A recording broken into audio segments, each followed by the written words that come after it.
नमस्कार दोस्तों, आज बात करेंगे अंतर्राष्ट्रीय अपराध न्यायालय यानी इंटरनेशनल क्रिमिनल कोर्ट आईसीसी क्या है।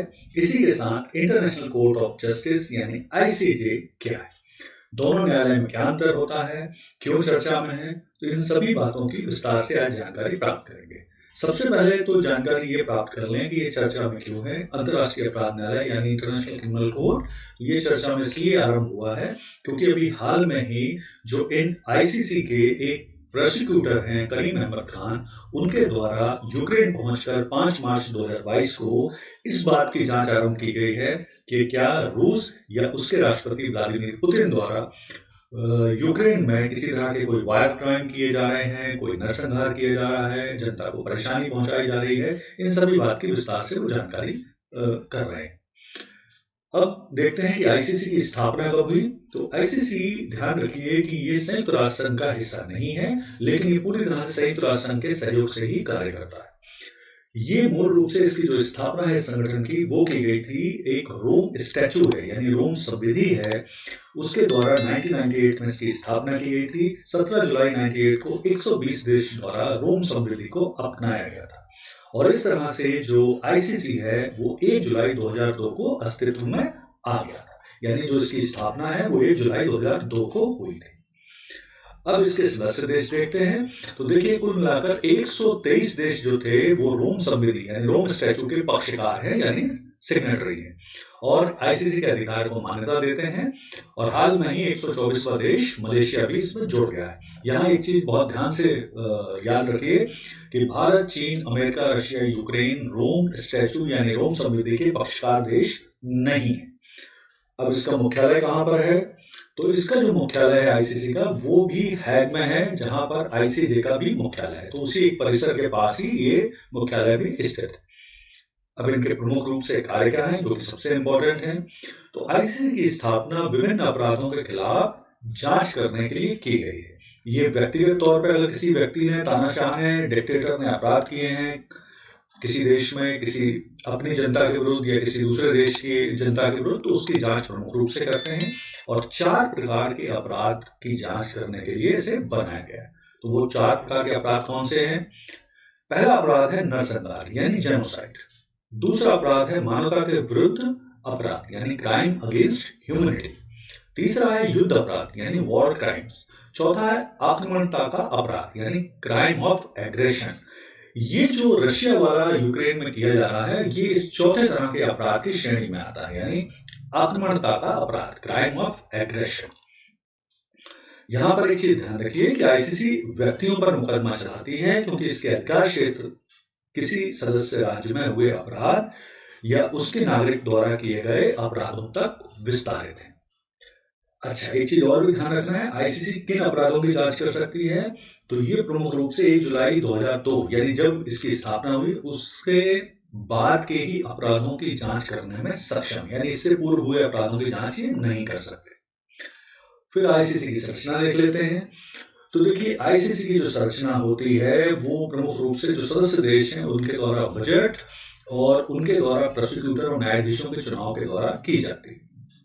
इसके कौन कौन से अंग होते हैं? तो इसके कुछ अंग हैं जिनको हम समझते हैं। सबसे पहला अंग इसका है प्रेसिडेंसी यानी अध्यक्षता। तो सदस्य देशों के साथ द्विपक्षीय जो संबंध होते हैं उनके संचालन और न्यायिक मामलों में न्यायाधीशों को देशों की स्थिति और मामलों को सौंपने एवं रजिस्ट्री के प्रशासनिक कार्यों में सहयोग करने के लिए अध्यक्षता यानी प्रेसिडेंसी बनाई गई। फिर न्यायिक विभाग, इसके न्यायिक विभाग जो इसका प्रमुख विभाग है इसमें 3 डिवीजन में 18 न्यायाधीशों को रखा गया है जो विभिन्न तरह की अपराध संबंधी कार्यवाही को सुनते हैं और उसके खिलाफ डिसीजन देते हैं, निर्णय करते हैं। फिर इनका एक पब्लिक प्रोसिक्यूटर का ऑफिस होता है जो प्रमुख रूप से जो भी शिकायतें आती हैं उनकी प्रारंभिक जांच करती है, जो कि अभी जैसा मैंने आपको बताया करीम अहमद खान जो यूक्रेन में जांच कर रहे हैं वो अभियोजक है यानी प्रोसिक्यूटर है। तो प्रारंभिक जांच वही करते हैं। इसके बाद अगर लगता है कि ये वाकई अपराध हुआ है तो फिर उसकी पूर्ण रूप से कार्रवाई आरंभ की जाती है। फिर है रजिस्ट्री ऑफिस। तो ये गैर न्यायिक गतिविधियों जैसे सुरक्षा, किसी मुद्दे की व्याख्या, आउटरीच, रक्षा और पीड़ित के वकीलों का समर्थन आदि का संचालन करती है रजिस्ट्री ऑफिस के द्वारा। फिर देखिए आईसीसी के जो फंड हैं वो पीड़ितों की सहायता करते हैं, उन्हें समर्थन करते हैं, पुनर्मूल्यांकन करते हैं और क्षेत्रीय कार्यालयों के माध्यम से इन सभी गतिविधियों को करते हैं। और एक चीज और ध्यान रखिए, आईसीसी द्वारा हिरासत में रखे गए व्यक्तियों को सुरक्षित रखने के लिए विभिन्न हिरासत केंद्रों का उपयोग किया जाता है, जिसे हम जेल कह सकते हैं। और अंतर्राष्ट्रीय रेड क्रॉस जो समिति है वो इन हिरासत केंद्रों का निरीक्षण करती है समय समय पर, यह देखने के लिए कि वहां पर स्थितियां सही हैं या नहीं। फिलहाल आईसीसी में 100 देशों के लगभग 900 से अधिक कर्मचारी कार्य कर रहे हैं। अब इनकी भाषाएं देखते हैं तो ऑफिशियल लैंग्वेज इनकी है, 6 ऑफिशियल लैंग्वेज हैं इनकी, अंग्रेजी, फ्रेंच, अरबी, चीनी, रूसी और स्पेनिश। इसके अलावा इनकी 2 कार्यकारी भाषाएं अंग्रेजी और फ्रेंच में। क्षेत्रीय कार्यालय, तो आईसीसी के जो क्षेत्रीय कार्यालय हैं वो हैं किंशासा, बुनिया, बनिया जो कि कांगो गणराज्य में स्थित हैं। इसके अलावा कंपाला, युगांडा में इनका क्षेत्रीय कार्यालय है। फिर बुंगी या बंगुई मध्य अफ्रीकी गणराज्य में इनका कार्यालय है। फिर नैरोबी केन्या में है और फिर अबिजान आइवरी कोस्ट में भी इनका रीजनल ऑफिस है। देखिए, आप अधिकांश रीजनल जो इनके ऑफिस देखेंगे सभी अफ्रीका में स्थित हैं। उसकी एक वजह है क्योंकि बहुत ज्यादा जो नरसंहार या जेनोसाइड या जो तानाशाह रहे हैं वो अफ्रीका में रहे हैं और अभी भी बहुत सारे देशों में हैं, इसलिए यहाँ पर ज्यादा ऑफिस हैं। अब भारत और आईसीसी के संबंधों को अगर देखें तो भारत ने रोम संविधि यानी रोम स्टैच्यू पर हस्ताक्षर क्यों नहीं किए, तो उसके पीछे कुछ कारण दिए जाते हैं, जिसमें सबसे पहला है राज्य की संप्रभुता। भारत सरकार को लगता है कि इससे उनकी संप्रभुता पे खतरा उत्पन्न होता है। दूसरा, राष्ट्रीय हित के हिसाब से भी उनको लगता है भारत को कि ये उचित नहीं है कि आईसीसी को ज्वाइन करें। फिर इसमें साक्ष्य संग्रह में भी कठिनाई आती है, निष्पक्ष जांच का भी अभाव पाया जाता है, अपराध की परिभाषा में भी अस्पष्टता है। तो इन सब कारणों को लेकर भारत सरकार ने अभी आईसीसी को ज्वाइन नहीं किया है। अब हम देखते हैं आईसीसी की कुछ सीमाएं हैं, तो वो सीमाएं क्या हैं, क्योंकि इनका खुद का कोई पुलिस बल नहीं है, दुनिया भर के देशों के सहयोग पर निर्भर करते हैं ये जांच करते समय। और फिर इनके पास जो इनके अभियोजक हैं, इनके जो न्यायाधीश हैं, उनके पास पर्याप्त शक्ति भी नहीं है। फिर ऐसा माना जाता है, बहुत सारे देश आरोप लगाते हैं कि ये पश्चिमी साम्राज्यवाद की नीति का ही एक उपकरण है, यानी पश्चिमी देशों के द्वारा कमजोर देशों को साधने का एक ये माध्यम है। फिर आईसीसी द्वारा मृत्यु दंड की सजा नहीं दी जा सकती, उन्हें केवल अधिकतम 30 साल की सजा ही दी जा सकती है और बहुत ज्यादा गंभीर मामलों में उम्र कैद की सजा दी जा सकती है।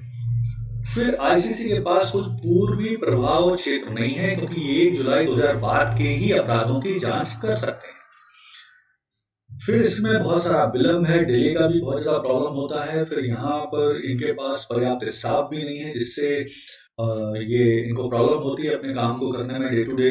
इसके अलावा इनके पास बजट की भी कमी है, धन की भी कमी है, तो ये सब इनकी अपनी कमियां हैं। इसके बावजूद भी इंटरनेशनल जो क्रिमिनल कोर्ट है वो काफी प्रभावी ढंग से पिछले कुछ वर्षों से काम कर रहा है और निश्चित तौर पर इनके जो कार्य हैं इससे लाभ भी हो रहा है अंतर्राष्ट्रीय मानवता को। अब हम देखते हैं दूसरा प्रमुख जो न्यायालय है वो है अंतर्राष्ट्रीय न्यायालय यानी इंटरनेशनल कोर्ट ऑफ जस्टिस, जिसे कहते हैं आईसीजे। ये यूएनओ का एक अंग है। ये इसकी फोटो है, ये इसका मुख्यालय है जो द हैग में स्थित है। तो स्थापना कब हुई, तो इंटरनेशनल कोर्ट ऑफ जस्टिस यानी आईसीजे की स्थापना 1945 में संयुक्त राष्ट्र चार्टर के द्वारा की गई और 1946 से इसने कार्य भी आरंभ कर दिया। आईसीजे यूएनओ के जो 5 प्रमुख अंग हैं उनमें से एक माना जाता है। इसका मुख्यालय कहाँ है, तो इसका मुख्यालय है नीदरलैंड के शहर द हैग में इसका मुख्यालय स्थित है। तो यहाँ ये भी ध्यान रखना आवश्यक है कि ये एक प्रमुख संस्था है जो स्थित है नीदरलैंड में। फिर इसका क्षेत्राधिकार देखते हैं, तो इसका जो क्षेत्राधिकार है तो संयुक्त राष्ट्र चार्टर के अनुसार जो 193 देश हैं वो इस न्यायालय से न्याय पाने का अधिकार रखते हैं। इसके अलावा एक चीज और भी ध्यान रखना आवश्यक है कि ऐसे कई देश हैं जो संयुक्त राष्ट्र संघ का अंग नहीं है, लेकिन वे भी आईसीजे में अपील कर सकते हैं और वहां से न्याय प्राप्त कर सकते हैं। तो इस तरह से अगर हम समझे तो पूरा विश्व ही इसके अधिकार क्षेत्र में आता है। फिर इनके प्रमुख कार्य क्या हैं, तो प्रमुख कार्य को अगर हम देखें तो 2 राष्ट्रों के बीच में जो कानूनी विवाद होते हैं, झगड़े होते हैं, लड़ाइयां होती हैं, उनको सुलझाना इनका प्रमुख कार्य है। इसके अलावा यूएनओ को अंतर्राष्ट्रीय कानून के अनुसार सलाह देना भी इनका प्रमुख कार्य है। सदस्य देश की बात करें तो इसमें 193 देश शामिल हैं और इसके जो वर्तमान अध्यक्ष हैं वो हैं अब्दुल कावी अहमद यूसुफ, जो कि सोमालिया से संबंधित है। इसकी ऑफिशियल लैंग्वेज कौन सी है? तो अंग्रेजी और फ्रेंच आईसीजे की ऑफिशियल लैंग्वेज है। अब हम इसका स्ट्रक्चर देखते हैं, संरचना। तो आईसीजे में 15 जज होते हैं जो संयुक्त राष्ट्र महासभा और सुरक्षा परिषद द्वारा 9 वर्ष के लिए चुने जाते हैं और इनकी गण पूर्ति यानी जो कोरम होता है वो 9 होता है, यानी 9 सदस्य मिलकर किसी मामले में फाइनल डिसीजन दे सकते हैं। अब आईसीजे में जो न्यायाधीश बनता है व्यक्ति, उसे पृथक पृथक रूप से संयुक्त राष्ट्र महासभा यानी यूनाइटेड नेशन जनरल असेंबली और संयुक्त राष्ट्र सुरक्षा परिषद यानी यूनाइटेड नेशन सिक्योरिटी काउंसिल, दोनों से ही अलग अलग बहुमत प्राप्त करना आवश्यक है। जैसे इस उदाहरण से समझते हैं, वर्ष 2017 में भारत के एक जो जज प्रत्याशी थे दलवीर भंडारी, उनको सुरक्षा परिषद के सभी 15 मत, 5 स्थायी और 10 अस्थायी तथा संयुक्त राष्ट्र सुरक्षा परिषद के 193 सदस्य देशों में से 183 के मत प्राप्त हुए थे। तो इसका मतलब यह है कि यूएनजीए और यूएनएससी दोनों में ही बहुमत प्राप्त करना किसी व्यक्ति के लिए आवश्यक है यहाँ पर जज बनने के लिए। और यहाँ पर ध्यान रखना आवश्यक है कि अंतर्राष्ट्रीय न्यायालय में कुल संख्या यानी कुल जो जज होते हैं 15, उसका 1/3 हर 3 साल में नए चुने जाते हैं, जिनके 9 वर्ष पूरे हो जाते हैं। फिर हम देखते हैं जजों की योग्यता। तो इन जज की जो नियुक्ति होती है वो उनकी राष्ट्रीयता के आधार पर ना होकर उनके उच्च नैतिक चरित्र, योग्यता, अंतर्राष्ट्रीय कानून पर उनकी जो समझ होती है उसके आधार पर होती है। और ये भी आवश्यक है कि एक देश से एक ही न्यायाधीश हो सकता है। फिर निर्णय कैसे लेते हैं? तो जैसा मैंने आपको बताया, निर्णय ये लेते हैं न्यायाधीश बहुमत के आधार पर, और बहुमत के लिए जो गण पूर्ति कोरम है वो 9 है। और इसके अलावा जो उस कमेटी का मतलब एक जो कमेटी बनाई जाती है किसी भी मामले में निर्णय लेने के लिए, उसका जो अध्यक्ष होता है वो अपना निर्णायक मत यानी कास्ट वोट भी दे सकता है अगर ड्रॉ हो जाए किसी मामले में बहुमत। न्यायालय का जो निर्णय होता है वो अंतिम होता है। इस पर पुनः अपील आमतौर पर नहीं की जा सकती, परंतु कुछ विशेष मामले होते हैं जिन पर इस अपील की जा सकती है, पुनः अपील। फिर इसमें कुछ एडहॉक न्यायाधीश भी होते हैं। इसमें प्रमुख रूप से ऐसा देश जिसका इसमें प्रतिनिधित्व ना हो, मतलब वो मेंबर ना हो, उसका प्रतिनिधित्व ना हो, तो वो चाहे तो एक अलग से अपना एडहॉक न्यायाधीश यहाँ नियुक्त करवा सकता है इस न्यायालय के सहयोग के लिए। फिर शपथ देखते हैं। तो जो न्यायाधीश बनते हैं वो एक शपथ लेते हैं, और ये जो शपथ होती है वो होती है कि वे अपनी शक्तियों का निष्पक्षता और शुद्ध अंतःकरण यानी प्योर कॉन्शियसनेस से उपयोग करेंगे। फिर न्यायाधीशों को कैसे बर्खास्त किया जा सकता है, कैसे हटाया जा सकता है? तो फिलहाल न्यायाधीशों को हटाने की जो प्रक्रिया है वो थोड़ी सी कठिन है, आसान नहीं है। आमतौर पर किसी भी न्यायाधीश को तभी ही हटाया जा सकता है जब बाकी सभी न्यायाधीश इस बात पर एकमत हो, सहमत हो कि वो न्यायाधीश अपने कर्तव्यों का सही ढंग से पालन नहीं कर रहा है। फिर पूरे विश्व में से न्यायाधीशों का चयन कैसे करते हैं, तो उसके लिए इनका अपना एक तरीका है, वो जान लेते हैं।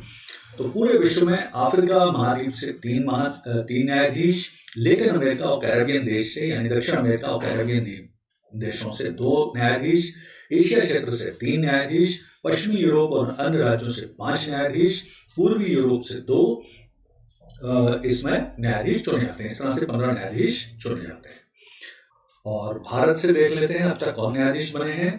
तो सर बेनिगल राव 1952-53 में बने इसके न्यायाधीश। नागेंद्र सिंह 73 से 88 तक बने रहे न्यायाधीश। रघुनंदन स्वरूप पाठक 89 से 91 तक बने रहे। और फिलहाल दलवीर सिंह भंडारी हैं जो 17 अप्रैल 2012 से न्यायालय के सदस्य हैं। 2017 में का पुनर्निर्वाचन हो गया था। तो इस तरह से ये पूरी जानकारी है आईसीजे और आईसीसी की। उम्मीद है ये जानकारी आपको पसंद आई होगी। और अब इस तरह की न्यूज़, इस तरह के विशेष जानकारी और करंट अफेयर के लिए चैनल से जुड़े रहें। चैनल को सब्सक्राइब, लाइक और शेयर करें। धन्यवाद।